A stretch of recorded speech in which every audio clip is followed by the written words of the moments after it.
see people dying every day. This failure to act has had a catastrophic consequences.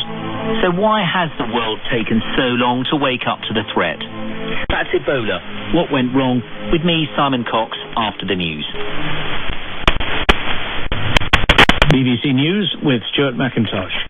The Canadian capital, Ottawa, has been thrown into turmoil after a shootout in the Parliament building in which a gunman was killed. A short time earlier, a soldier guarding a nearby war memorial was shot dead. The gunman has been named as Michael Zihaf-Bibeau, a Canadian citizen.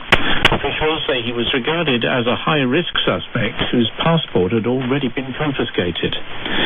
Police in Ottawa have warned people to stay away from windows and rooftops. Public buildings in the city are locked down, including schools. Heavily armed police and soldiers are going door to door in Ottawa's city centre.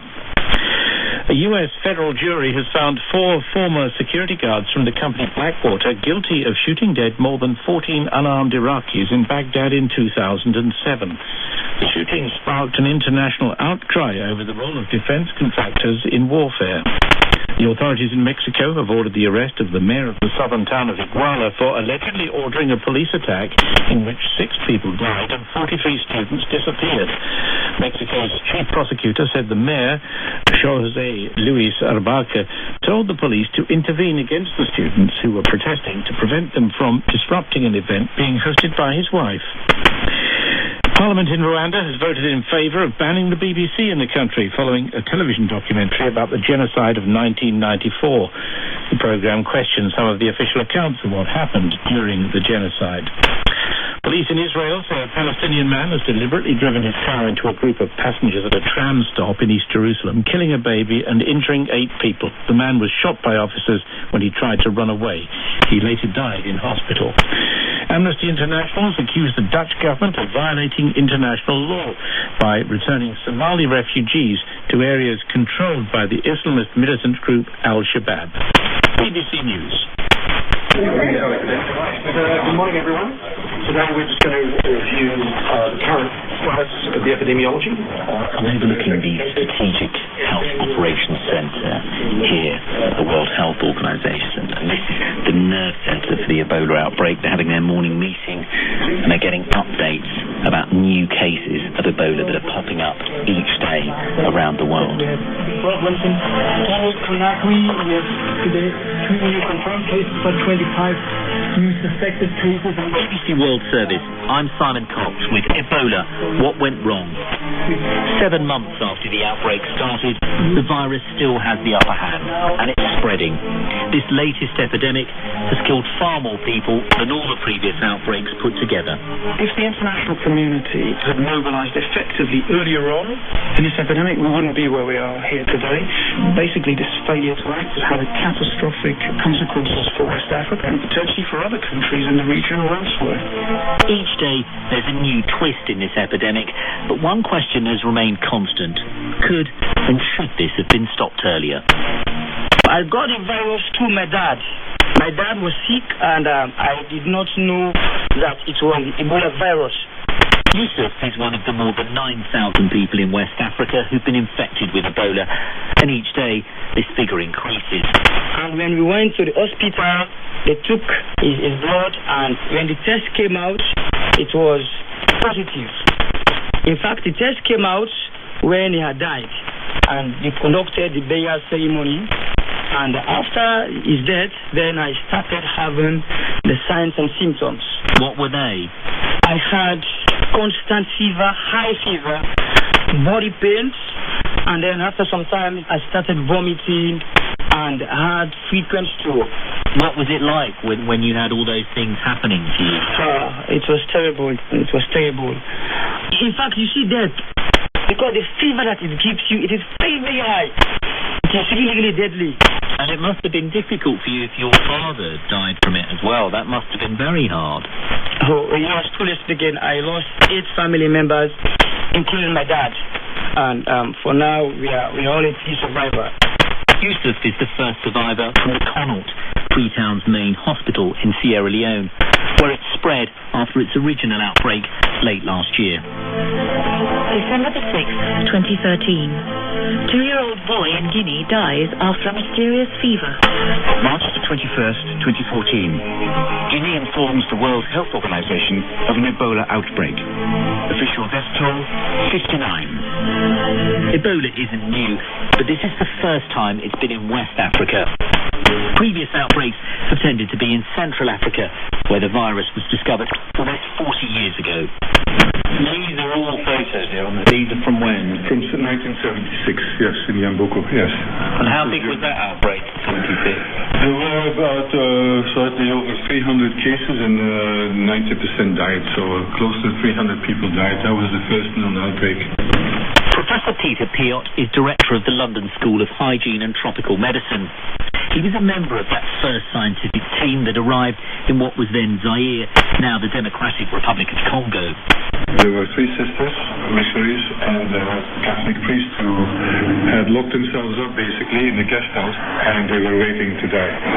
And they had put a cord around their, the guest house, attached to a tree, and with a message in Lingala, which I don't speak in.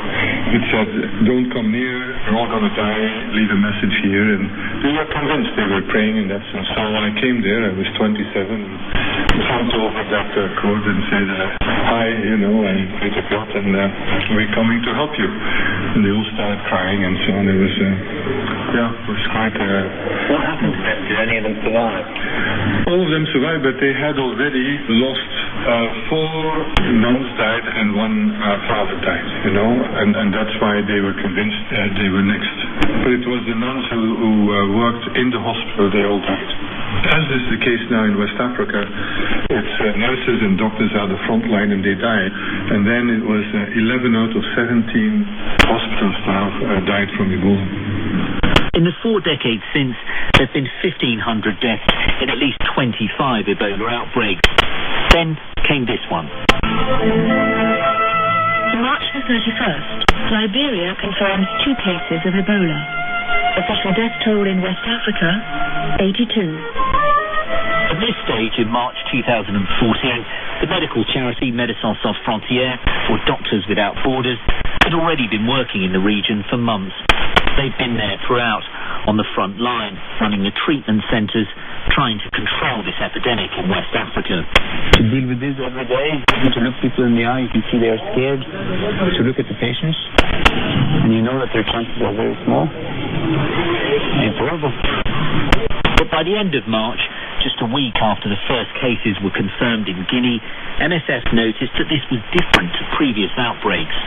We've been working in Ebola outbreaks for over 20 years, and this was the first time that we were seeing it spread so quickly. Christopher Stokes is head of the MSF operation in Brussels, the centre for their Ebola response. So we raised the alarm bell very early on, March, April, and we used one word that's since been used ad nauseum. We called it unprecedented. We were very concerned about the risk of it spreading to urban areas. Ebola had usually happened in very isolated forest areas in parts of Congo, for example, and the spread was hampered in a way by the natural terrain, the isolation of the villages. But the potential for it to spread in West Africa was much greater. And there's a lot of trade and commerce, and people move between the 3 countries, and that's exactly what unfortunately has happened. When you were first saying this, back in March, April, what was the response you got? So initially, West African governments downplayed the epidemic. The main reaction was some kind of denial, basically, of Ebola. Remember, this was the first time that they faced this disease in their countries, and this hampered to slow down the initial response. But also, international institutions didn't respond, and even wished to downplay, particularly WHO, of course, this is now well known and on record, downplayed the scale of this early on in the epidemic. He's referring to several tweets sent by the World Health Organization's main spokesman, Greg Hartle, on April the 1st, questioning MSF's claim that the outbreak was unprecedented, a point Greg Hartle drove home in a press briefing that day. Ebola already causes enough concern. We need to be very careful about how we characterize something which is, up till now, an outbreak with sporadic cases. What we are dealing with is limited geographic area and only a few, let's say, chains of transmission. Well, we went to see them in Geneva and told them that they were seriously mistaken, and that they needed to scale up their response quite strongly and give proper advice to the states. And basically what you've seen is an international failure of any form of coherent, organised response for the first 6 months of this epidemic. May the 26th, the World Health Organization confirms Sierra Leone's first Ebola deaths. Total confirmed Ebola deaths in West Africa, 203. 2 months into the outbreak, the response was led by the WHO's Africa office. July the 25th, the Nigerian Ministry of Health reports first deaths from Ebola. Total deaths now stand at 672. She lasted for a week and 4 days, and eventually she died. Dennis's pregnant wife, Justina, was a nurse who helped to treat an American citizen with Ebola who travelled from Liberia to Nigeria. She contracted the virus on her first day in the job. Each day I go to their house, I end up crying. There was nobody to come around to cheer me up, to advise me. I was just in it alone. He had to take time off to care for Justina, and he was fired from his job at an oil company. The last day I saw her, her legs were swollen, one part of her tummy was also swollen, and the following day I came to the hospital and she had died. You got ill as well? Yes, before she passed on, I started having my own symptoms. I became dehydrated, and I had to call the Nigerian Ebola response team, who actually came to my house. They checked my temperature, and they found out that my case was actually getting out of hand. So it was just 2 days after I buried her, that was when I was taken into the isolation center. Dennis survived by getting to hospital early, where one of the doctors treating him was Simon Mardell, a hospital consultant from Manchester. He's had years of experience dealing with Ebola and other similar hemorrhagic fevers. And it wasn't experimental drugs that saved Dennis, but something far simpler and cheaper. People should hydrate orally using oral rehydration salts, because this has always been about fluids. Drink. You've got to drink 4 litres at least of this fluid a day. It's the best chances of survival. Dr. Mardell was commissioned by the World Health Organization to write a report on the outbreak in Guinea, which he completed in June, but which hasn't been made public. The BBC has seen the findings, which said the outbreak was unique and set out a series of recommendations. The most important was to warn people in West Africa not to take anti-inflammatory tablets like ibuprofen, as they're known to make fevers like Ebola worse. Other recommendations included telling people to use oral rehydration solutions and to provide buckets, not just to bleach, for people caring for relatives. With the simple things like providing buckets, oral rehydration, have they happened? No, they haven't, and not on the scale that I would like. And the care and the response outbreak is very often fragmented nowadays, with so many people involved, so many organisations, that there is not the leadership that has that level of detail in front of it to be able to make those decisions. That leadership has been lacking. Growing anger about the response came to a head during a meeting in June between the World Health Organization and the steering committee of the Global Outbreak Alert and Response Network, a group of 300 international organizations that help the WHO deal with disease outbreaks. We've spoken to a senior member of the committee who was at the meeting. He said the WHO was lambasted for its response, which was called an absolute disaster, and the point was driven home that it had to pull its finger out. A letter was then sent by the steering committee to the WHO's Director General. And in July, the headquarters in Geneva took over control of the Ebola outbreak response. August the 8th, the World Health Organization declares the Ebola outbreak an international emergency. Official death toll, 961. Why do you think it took the World Health Organization all those months to then finally declare that it was this international emergency? I think there's a mix of reasons why WHO responded slowly. Professor Peter Piot, Director of the London School of Hygiene and Tropical Medicine. First of all, it's a very decentralized organization, and its office in Africa is really not up to the task.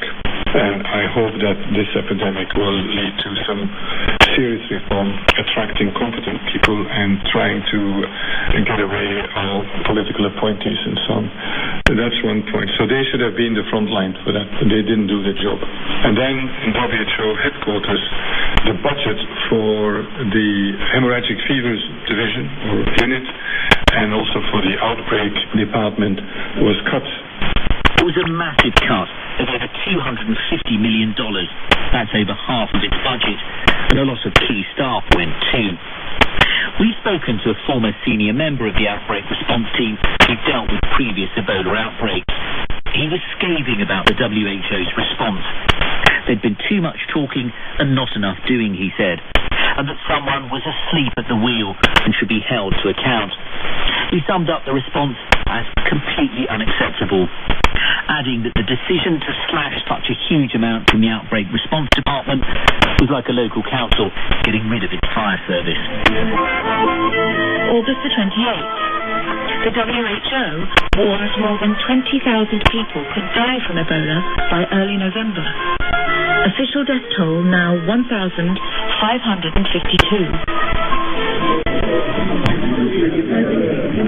The daily Ebola meeting has just finished here in the Strategic Health Operations Centre in the heart of the WHO. We heard about new cases from Guinea, which people here were saying were very worrying. Also updates from Spain, Germany and the US. Clearly the organisation has ramped up its response to this. How does it answer this criticism? This has all come months too late. Rick Brennan is one of the directors who's in charge of the response to the Ebola outbreak. We all could have done better. We all could have responded faster. But having said that, this outbreak is very different from anything we've seen before as well.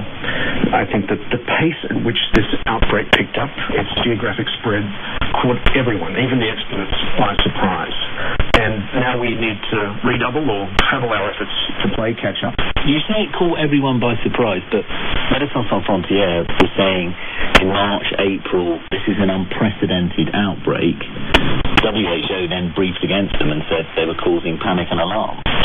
Well, when I say it caught people by surprise, I think in terms of the rate at which it escalated, the geographic spread, we've never had an outbreak of Ebola that's affected more than one country. And then the fact that it's got into an urban setting. And that has really contributed to the spread. But the responses I've had, I was talking to someone who was very senior here until recently and said the response was completely unacceptable and it was hard to believe how you'd responded. It's quite damning, isn't it? That's tough. I will say that in retrospect, there are a number of things that we could have done better. I think we could have perhaps engaged the governments more sooner. I think that we could have brought communities on board more effectively sooner.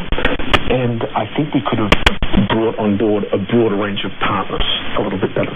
What about the cut to the outbreak response department? Over $200 million had come out of the budget. Has that made much of a difference, do you think? Well, I mean, when you lose capacity, when you lose experts, it's obviously going to have an impact in your ability to respond in a timely manner. So we're looking seriously at how we restructure moving forward. But again, I mean, I think that our donors, our member states, have to be looking at that as well. There is a lot of reflection on that and a recognition that there has to be improvements in our procedures and in our capacities. It's not just the World Health Organization that needs to change. It's funded by the 190 states in the UN, and during the financial crisis, donor countries decided to significantly reduce the WHO's budget. Dr. Jeremy Farrett, director of the Global Medical Foundation, the Wellcome Trust, says the outbreak has called into question the way that member states support the WHO. You've got to bear in mind that the World Health Organization is a secretariat of the member states. And if the member states don't contribute sufficiently, we will get a substandard organisation. And all of these countries are supposed to have health systems that can cope with public health emergencies. But many of the poorest nations in West Africa say they simply don't have the money to do it. Britain has given tens of millions of dollars to help with this.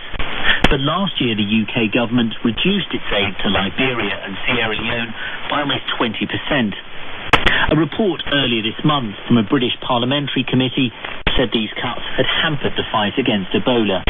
A view shared by Dr. Jeremy Farrar from the Wellcome Trust. We will spend huge amounts of money now in Sierra Leone, Liberia and Guinea. We would have spent less if we'd invested in the health systems before they collapsed. You'll always spend money when you play catch-up. So this will cost us a lot more, and it'll cost the countries in West Africa a lot more because we've neglected that area. But even when they do get the money, they don't necessarily spend it. The European Union has given $60 million to improve Liberia's health system. But in the last 2 years, just $4 million of that reached Liberia's health department. Lewis Brown is the country's information minister. What about any criticism of your government that actually you didn't do enough and you weren't quick enough to deal with it? Because there are certain things that you could have done even with your stretched health system. Well, we like to hear what we could have done better or properly. We'll be glad to listen when this is all over. The folks lying down as we speak and those who've been projected to contract this, I'm not sure that's the kind of argument they're ready to listen to right now. What we're ready to do is to figure out how we get more treatment centers open, as well as how we can continue to ramp up public awareness. If we can operate on these two tracks, quite clearly we should be able to get a hold on this. We'll save the Monday morning quarterbacking for when the game is over. Well, one of the criticisms is that the EU gave $60 million to the health sector there, and that only $4 million of it had actually gone to the health ministry in the last 2 years. Well, I don't have that information. What I do know is that we've had a broken down, extremely collapsed health sector. When you appreciate that our country, as a result of the years of devastation in our conflict, actually experienced the greatest collapse in the productive sector of any economy since World War II. 90% collapse. That is why it is extremely important that we get all the help we can get, and we get it now. September the 8th, the British government announces the building of a treatment centre in Sierra Leone. Official death toll, 2,296. September the 16th, President Obama announces 3,000 military personnel to be sent to West Africa. Death toll, 2,461. September the 30th, first case of Ebola in the US is announced. Death toll, 3,338. As the virus spreads to other countries, many of the experts we spoke to believe the only way to contain the current outbreak is with a vaccine to stop people getting infected in the first place. One of these is being developed by the pharmaceutical giant GlaxoSmithKline. It's trying to shrink the 10 years it normally takes to complete trials into just 12 months.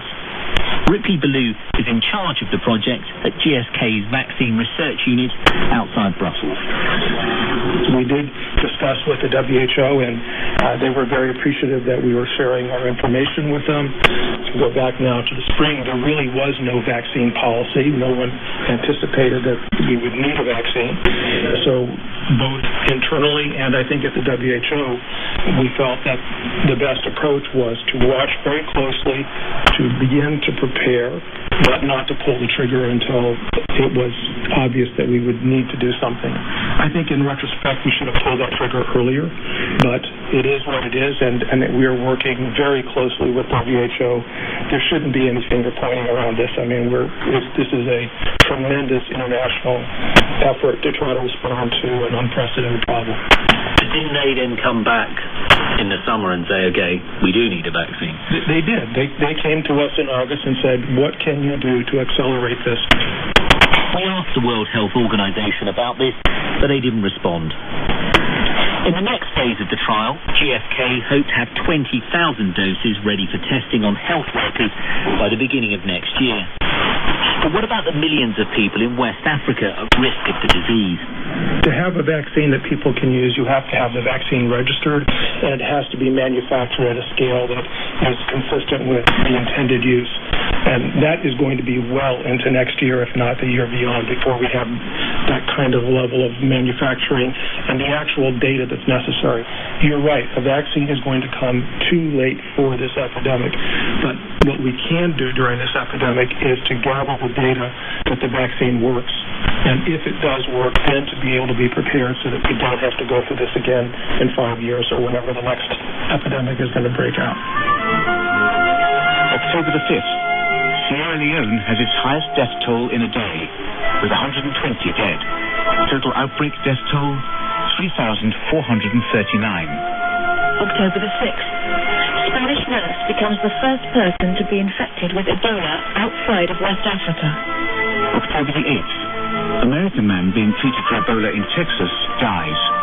Official death toll, 3,865. After a sluggish start, the World Health Organization is now fully engaged. But with no drugs or vaccine, it's left to the initiative of West Africans and the courage of health workers to try and stop the inexorable spread of Ebola. Rick Brennan, Director of Emergency Response to the WHO, says even now, after all the dire warnings, they're still well short of what they need to get on top of the disease. At present, we believe we need 50 Ebola treatment centers across the 3 main affected countries.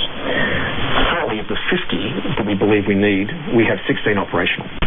Now, of the other 34 that will be established, we only have partners identified for overnight. So in the next few weeks, we'll have 25 of these up and running. So you need another 25 hospitals and for them to be staffed. And correct. You haven't had that commitment as yet. Correct, yeah.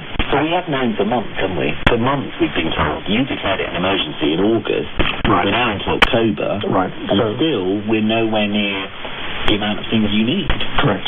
So everyone could have moved faster. And however fast they're moving now, they'll always be playing catch-up. October the 12th. An American nurse becomes the first person to contract Ebola in the US. Latest death toll, 4,024. The WHO says it's now the worst health emergency of the modern era. After all the promises, help is finally arriving. Britain has set up a hospital in Sierra Leone and sent military staff to run it. MSF were there at the beginning and have been a constant presence in the field hospitals in Guinea, Liberia and Sierra Leone. So how long does Thomas Neeler, president of MSF in Geneva, think this Ebola outbreak will last? The answer's one you probably don't want to hear. We estimate, at least in our planning and budgeting, that the outbreak will last until end of 2015 or early 2016, which is another 18 months. That long? That long, but as the situation is today, we really have to plan for the long term. And I think the world has to be shaken, heavily shaken, in order to develop mechanisms which will help to save lives all over the world, not only in Europe, not only in the United States, not only in emerging countries, but as well in the poorest countries of this world. October the 20th. The World Health Organization declares the Ebola outbreak in Nigeria over, but still out of control in Guinea, Liberia and Sierra Leone. Latest official death toll, 4,555. And counting. I'm Simon Cox. Ebola, What Went Wrong was produced by John Murphy. The BBC World Service. Sometimes you need to take a beat and think about the news, because it's not always clear what's going on. That's where our new programme comes in. It's called The Inquiry. We put one question to 4 expert witnesses. Their answers could take us anywhere. The Inquiry, with me, Helena Merriman, starts Tuesday at 14 GMT on the BBC World